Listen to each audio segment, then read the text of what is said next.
Fahriza, komika yang dikenal dengan gaya humornya yang segar dan khas, kali ini muncul di hadapan publik bukan dengan candaan, melainkan cerita pribadi yang mengundang simpati. Dalam sebuah unggahan di media sosial, Viko akhirnya angkat bicara mengenai polemik yang ramai diperbincangkan, yakni tuduhan bahwa dirinya meminjam uang dari banyak pihak, termasuk rekan-rekan selebriti. Unggahan tersebut dimulai dengan penjelasan tentang latar belakang yang jarang diketahui publik. Viko mengungkapkan bahwa semuanya berawal dari kecelakaan mobil yang ia alami. Kecelakaan itu tidak hanya menyebabkan kerugian material, tetapi juga membuatnya terdesak secara finansial. Oke, mungkin karena sudah terlalu ramai, ada beberapa hal yang perlu diluruskan tanpa membenarkan apa yang kesalahan-kesalahan gua yang sudah terjadi. Jadi gini teman-teman, gua 5 bersaudara. Salah satu saudara gue yang paling dekat itu Rispo, dan kebetulan gue kemarin ada musibah. Mobil gue nabrak karena rek setirnya udah jelek dan long tie rodnya udah nggak bagus. Tapi karena gue punya citra yang tidak baik di masyarakat, tabrakan itu terjadi dianggapnya karena gue teler, padahal bisa gue jamin 100% itu bukan itu penyebabnya. Oke, kita lanjut. Karena gue ngerasa paling deket sama Rispo, begitu ada masalah gue chat lah ke Rispo, minta bantuan buat selesain mobil di bengkel. Tapi ternyata Rispo lagi nggak pegang uang, karena uangnya itu habis dipakai invest buat film GJLS. Ya udah, nggak masalah, nggak pernah ada kesan dari gua atau nggak pernah ada tindakan dari gua untuk ada kesan memaksa buat minjem uang. Nggak pernah ada itu. Jadi ya udah, pas Rispo nggak bisa, ya udah, gua mau minta tolong sama orang lain. Jadi untuk semua kekisruhan ini, buat teman-teman komik, buat teman-teman entertainment, buat teman-teman sekolah gua, buat teman-teman lama gua, buat kenalan gua, buat relasi gua, semuanya gua minta maaf banget. Gua tidak membenarkan apa yang gua lakukan.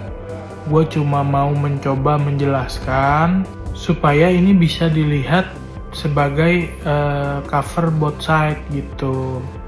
Jadi gue akuin gue salah karena ngechat banyak orang dan pinjem uang ke banyak orang dan minta tolong ke banyak orang gitu. Tapi itu gue lakukan karena kesadaran gue bahwa Rispo ini lagi nggak punya duit gitu, sementara yang ngurus orang tua gue di Banyumas ya antara gue atau Rispo. Sekali lagi, tanpa melakukan pembelaan, tanpa melakukan pembenaran, gue minta maaf ke semua teman-teman stand up Indo, terutama apalagi orang-orang yang udah baik mau nolongin gue, sempat kasih bantuan atau kasih pinjaman. Gue janji gue pasti balikin secepatnya, dan kedepannya gue akan hidup jauh lebih mawas diri supaya hal ini tidak terulang lagi. gue juga nggak berharap dimaafin sama teman-teman semua, karena mungkin kesalahan gue udah terlalu banyak. Tapi menurut gue tetap wajib minta maaf. Jadi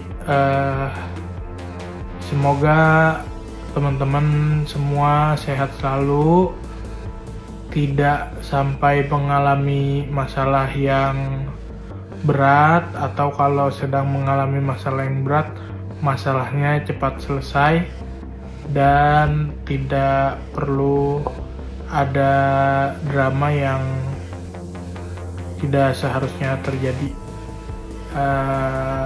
Gua Viko Fariza mohon pamit undur diri. Sekian dan terima kasih. Terima kasih untuk perhatiannya. Terima kasih banyak.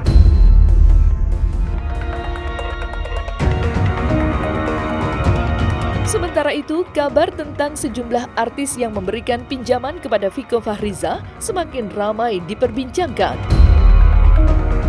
Beberapa nama besar seperti Teuku Rizky dan Atta Halilintar disebut-sebut termasuk di antara mereka yang sempat mentransfer uang kepada komika tersebut. Meski demikian, Atta saat dikonfirmasi oleh media memilih untuk tidak berkomentar banyak. Kasus yang melibatkan Viko juga menarik perhatian praktisi hukum. Salah satunya adalah Tommy Triyunanto, seorang pengacara sekaligus pengamat sosial yang kerap membahas isu-isu hukum terkait kehidupan publik figur. Dalam wawancara dengan sebuah media, Tommy memberikan pandangannya tentang tindakan Viko yang meminjam uang kepada sejumlah orang dengan alasan kebutuhan mendesak.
Aku nggak enak ngomongnya ya, yang penting semoga jadi rezeki aja lah. Apa? Nggak enak aku ngomonginnya, nanti itu kan. Soal orang tua juga kah, apa gimana kak? Kecewa nggak sih? Nggak enak aku ngomonginnya udah. Nah, dasarnya adalah ya itu tadi, ada yang berkata bahwa dia ada yang meninggal, ada yang bilang bahwa yang sakit, bahkan juga ada juga yang bilang bahwa mobilnya kecelakaan, bahkan membuat orang itu akhirnya mengeluarkan sejumlah uang. Hal tersebut ya apabila kita bisa buktikan bahwa dia tidak seperti apa yang dia lakukan, itu sama saja melakukan suatu kebohongan, artinya penipuan. Jadi banyak orang yang bisa, kalau ini banyak korbannya, tentunya bisa dikatakan ini satu tindak pidana penipuan yang jelas-jelas ini sudah masuk unsurnya. Ya kalau kita lihat di sini adanya bujuk rayu sehingga seseorang mau melakukan satu atau memberikan sejumlah uang, tentu ini masuk ke dalam pasal 378, yaitu pasal bentuk penipuan. Jadi dia melakukan penipuan dengan apa? Dengan membujuk rayu seseorang sehingga seseorang mau mengeluarkan uang, kan gitu. Berdasarkan apa? Berdasarkan kebohongan. Kan semua itu kebohongan dibuktikan. Ya, kalaupun tidak bohong, maka ya orang lain ini secara rela kan, sukarela memberikan uang kan. Tetapi ternyata dibuktikan ada kebohongan di sini. Ya, kalau pembuktiannya kan kita kan buktikan ya, apabila memang dibuktikan ya, memang apa yang dikatakan dia itu sesuai, tentunya ini kan menjadi bagian satu kemanusiaan. Seorang melakukan mau mentransfer, mau memberikan satu merelakan uangnya untuk bisa diberikan kepada seseorang itu kan berdasarkan apa? Berdasarkan adanya dia kesulitan, ya kan? Baru dia kasih uang itu. Tapi kalau memang ternyata semua itu dinyatakan bohong dan dibuktikan juga bohong, ini kan satu tindak pidana. Tapi kalau itu benar ya, kalau itu benar, tandanya ini kan nggak selalu berulang. Kan orang yang mengalami kesulitan itu biasanya pada waktu dia benar-benar sulit keadaannya, kan seperti itu.